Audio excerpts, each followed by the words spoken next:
Baik, selamat datang kembali di channel ini. Kali ini kita akan pelajari hal yang baru, yaitu Nest.js.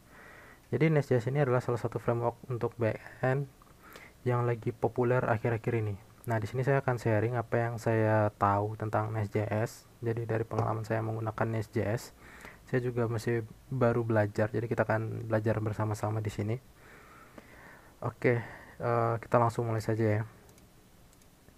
Oke, yang pertama, apa itu Nest.js? Jadi Nest.js itu adalah sebuah framework yang digunakan untuk membangun aplikasi server side yang efisien dan scalable. Nah, dia itu berbasis Node.js, jadi dia JavaScript basisnya. Nah, di Nest.js ini dibangun dan dibuat dengan support penuh ke TypeScript, tapi saat ini masih support JavaScript. Jadi buat kalian yang masih belum move on dari JavaScript, saya sarankan coba pelajari TypeScript karena bahasanya menurut saya sangat bagus. Nah, lalu Nest.js ini juga merupakan kombinasi elemen dari Object Oriented Programming, Functional Programming, dan Functional Reactive Programming. Jadi kita bisa mengimplementasikan elemen kombinasi dari teknik pemrograman ini. Oke, ini saya ambil dari GitHub-nya. Jadi Nest.js itu dikatakan sebuah progressive Node.js framework yang digunakan untuk membangun aplikasi server side yang efisien, scalable, dan enterprise grade. Nah, dia itu dibangun di atas TypeScript dan JavaScript dengan support ke ES6, ES7, dan ESH. Jadi dia ini sudah JavaScript modern. Oke, bagaimana sih Nest.js di balik layar? Jadi Nest.js itu sebenarnya menggunakan robust HTTP server seperti Express dan Fastify. Jadi dia itu menggunakan Express defaultnya. Jadi Nest.js itu nggak punya HTTP servernya sendiri, dia berjalan di atas HTTP server yang lainnya. Nah, defaultnya sini Express. Nah, kalian bisa ganti ke Fastify juga. Nah, Nest.js juga mengekspos API dari HTTP server ke developer. Jadi developer bisa mengakses API-nya si Express atau mengakses API-nya si Fastify. Jadi kalian nggak akan direstrict menggunakan API-nya Nest.js seperti itu. Oke, bagaimana sih filosofi dari Nest.js itu sendiri? Nah, semenjak kemunculan Node.js, framework front-end seperti Angular, React, dan Vue itu menjadi sangat populer, terutama Angular yang punya struktur yang bagus ya. Nah, sedangkan dari sisi backend, itu banyak library dan tools yang tidak menyelesaikan permasalahan dari sisi arsitektur. Contohnya seperti Angular kalau dari front-end ya.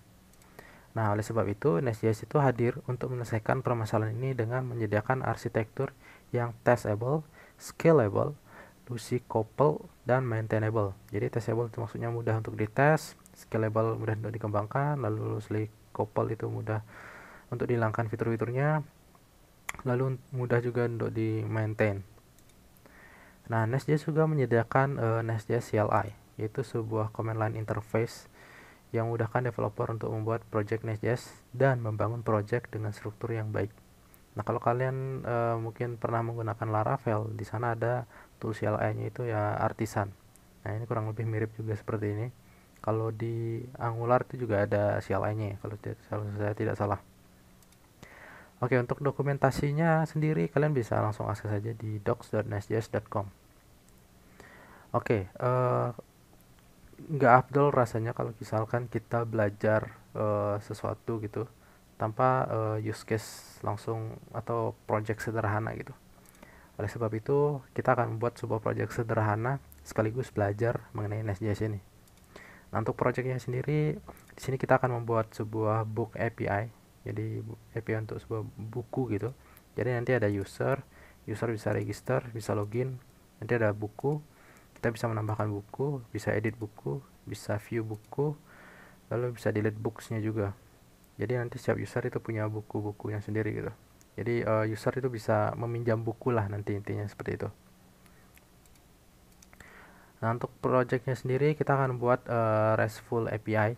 Jadi sebisa mungkin kita buat API-nya itu RESTful. Lalu di sini kita juga akan mengimplementasikan JWT atau JSON Web Token. Nah, di sini sebisa mungkin saya akan implementasikan best practice untuk developmentnya yang saya tahu ya. Nanti kalau misalkan ada yang salah, kalian bisa komen di bawah juga. Saya juga masih baru-baru belajar. Nah, terakhir saya akan menunjukkan bagaimana melakukan unit testing di Nest.js. Oke, sekian dulu untuk video pertama kali ini. Kita akan lanjutkan di video selanjutnya untuk bagaimana melakukan instalasi Nest.js dan kita bisa langsung membuat project baru kita.